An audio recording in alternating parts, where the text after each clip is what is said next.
One night, we threw a really big house party, and we had the regular crew over, and there was a lot of drinking. I was 22. That whole week leading up to that party, I felt like it rained every single day. It was just one of those weeks where you just can't shake it. Something is stirring inside you.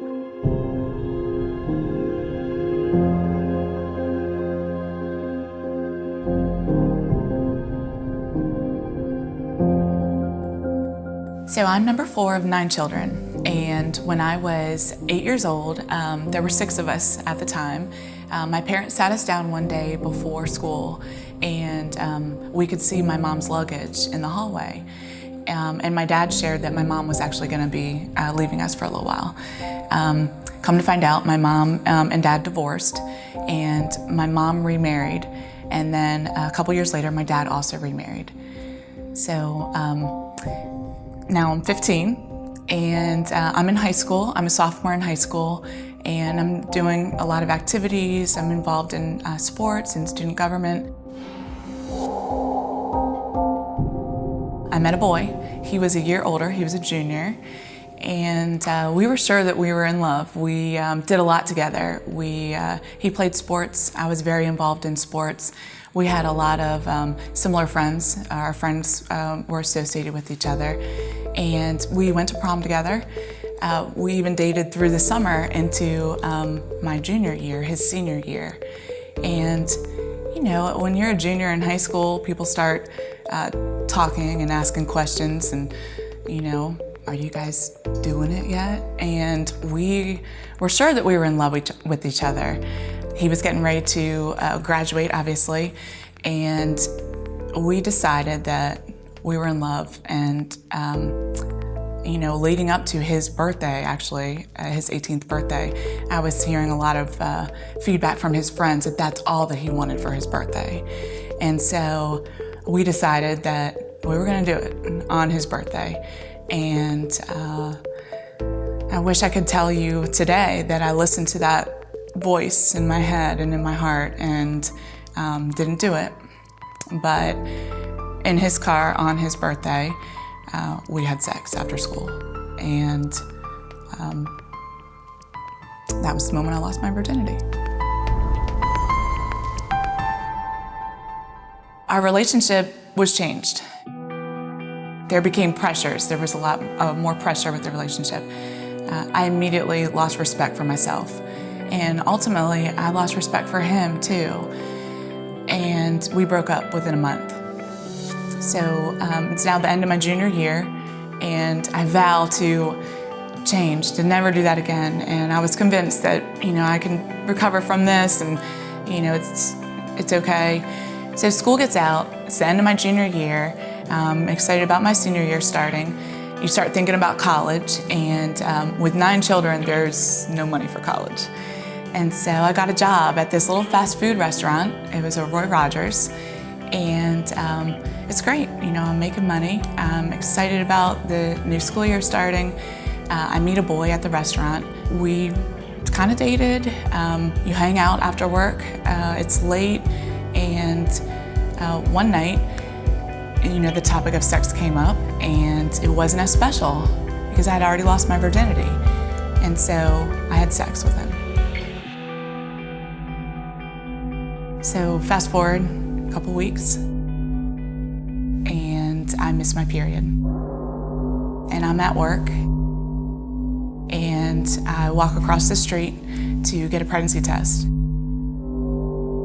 Could not wait till my shift was over to go into the bathroom and take that test. And I opened up that box, took the test, and being 17 years old, it's your whole world. I could not imagine when I saw I was pregnant.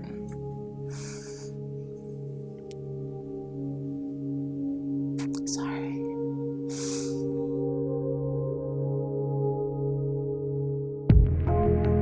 I called my sister and actually planned a trip out to her. She lived in Seattle. Didn't tell her why I was coming. As soon as I got off the plane, she knew. She knew. And before I got back to my home state, everyone in my family knew. News travels fast when you come from a big family, grandparents and siblings, and parents separated, divorced, step-parents involved.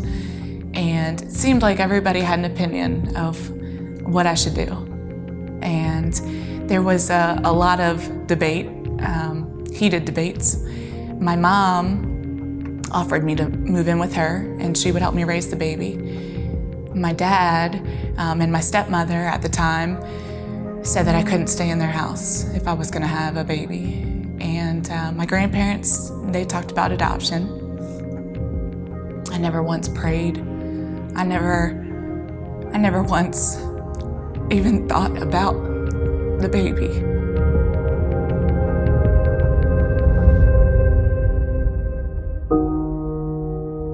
So that Friday, my dad had actually scheduled an appointment, and we drove, just the two of us, to a clinic. It was about an hour and a half from our home. And we pulled up to a Planned Parenthood. Being 17, I had to have my dad come in and actually sign for what was about to happen. And so just my dad and I, we walked into this facility. No one made eye contact. There was a lot of people in there, but you just feel so alone. I don't remember if my dad waited or if he went back out into the car, but I remember sitting there and not looking at anybody, not feeling like anyone was looking at me. And when I was called back, I just remember there was nothing on the walls. I don't remember any pictures. I don't remember who called me back. I don't remember any faces of anybody. It was very stark. And it was actually kind of cold. But I remember just feeling so alone. I don't remember if it was a male or a female doctor. I don't remember even if it was a doctor. I don't remember being asked my name. I don't remember anyone mentioning a baby.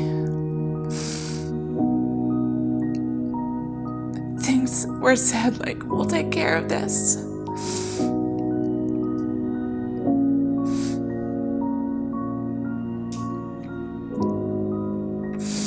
It was loud. It was uncomfortable. And then it was over.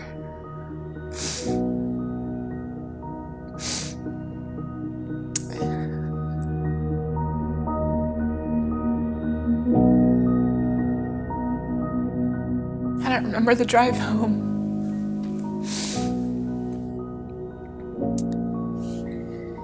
And the next day, I remember asking my dad,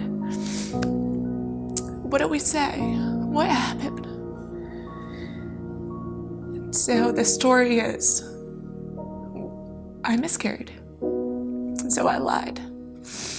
I lied to my mom. I lied to everybody. And eventually I believed the lie. And it wasn't brought up for a long time.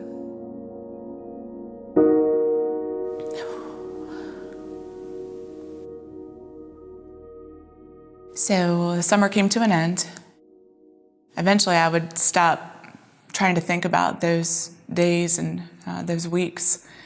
And school started, and I had a very busy senior year. And so I now graduated from high school and really wasn't sure what I was gonna do with my life. And so I went to community college for 2 years and eventually decided to focus on the future. And so I applied to a couple schools out of state and decided one day that I was just gonna pack up my little Ford Escort of all of my belongings, and I moved to North Carolina. Never really thought about the past. It was all about the future and moving towards new goals. And I got a job. I was a student at UNC Charlotte, and I just kept myself busy. We would, my roommate and I, we would throw a ton of parties, and it was really just our way of, we'd work hard during the day. I had a full-time job. I was in school at night, and on the weekends we would have people over, and I loved it because I didn't want to be alone. We threw a really big house party, and we had the regular crew over, and there was a lot of drinking.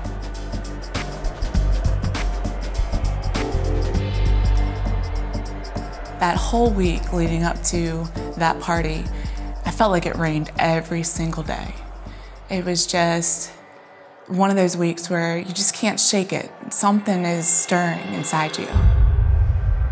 I was so alone, even though I was in my house that night at that party with a lot of people. I felt just so alone.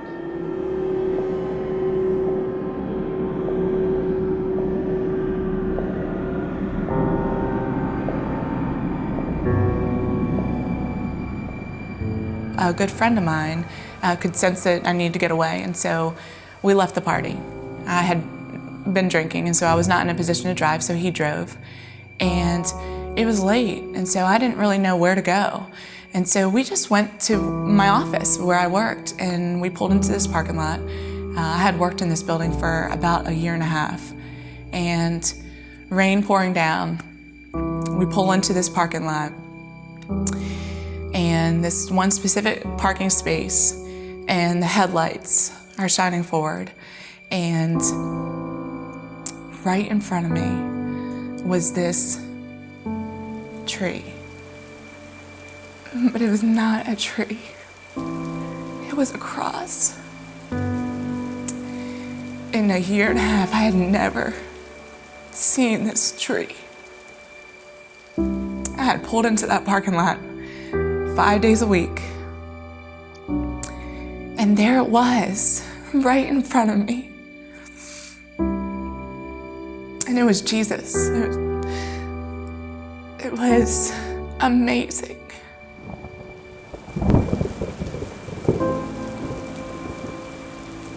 I just felt this tug to get out of the car and walk towards the cross. And I did. It was the most amazing moment of my life.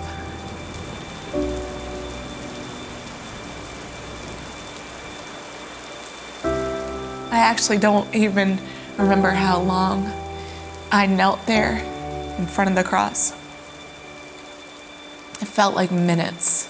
It felt like it went by so fast. And it was rain, and I just, for the first time, I wept for that baby.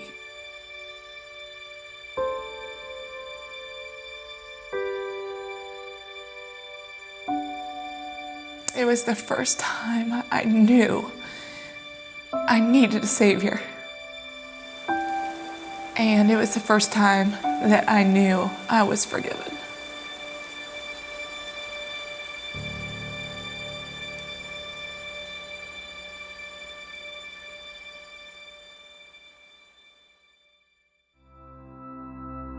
And the next day, it was crystal clear outside. I woke up, it was Saturday morning. I remember never having picked up a Bible, really, in 22 years of my life, wanted to pick up a Bible. Somehow a verse came to mind, and it was Psalm 42:1. As the deer pants for streams of water, so my soul pants for the living God. And I could not wait to just dive in and see what the Lord had for me. I just felt like a new person, and I was.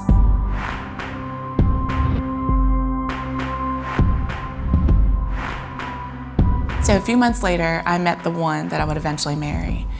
And I knew the moment I saw him that he was the one for me. And we did a lot. We were best of friends. We went to church together. We went to sporting events together. We love football. Eventually, he asked me to marry him. And the week before we got married, we decided to be baptized together. And as special as your wedding day is, it was actually 10 days before our wedding day, we were baptized. He was baptized first, and he had previously been baptized. And I just remember looking at him as he was getting baptized, and then I was baptized. And the whole time I just was so empowered that God was in our marriage and would be in our marriage. And we now have 3 beautiful boys. Although undeserving, I'm forgiven. And I know my Savior, and I know Jesus lives. Every day it's not perfect. There are still struggles, and I still think about my past, and it never gets easier, but I know my future, and I know the life that I want to live, and I'm set free. I am Victoria Ciresi, and this is my life story.